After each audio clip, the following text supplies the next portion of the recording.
Elle est morte, Sylvie Vartan? Elle va très bien. Ah mais oui, elle va très bien, elle est dans le film en plus. Ma mère, Dieu et Sylvie Vartan. Bizarre qu'ils mettent du Dieu dans l'affaire parce que, alors je sais pas, parce que je crois que c'est tiré d'un bouquin, mais dans le bouquin je sais pas quelle importance il a, mais dans le film, Dieu a très peu d'importance. Ouais, en fait l'histoire c'est celle d'un gamin.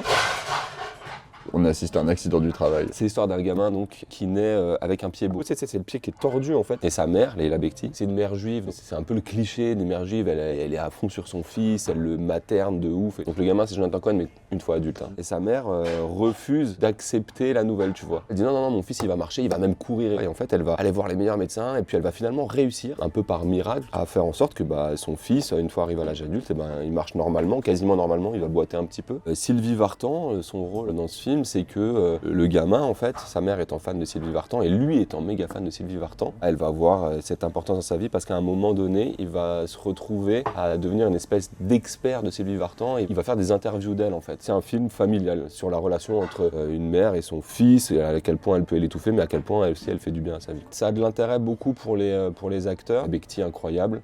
Jonathan Cohen, fidèle à lui-même, quoi. Il est hyper drôle en fait. Ça peut être un bon acteur dramatique aussi. Les costumes sont trop cool, les chansons sont trop bien. Ah, il y a des chansons, les chansons de Sylvie Vartan du coup. Exactement.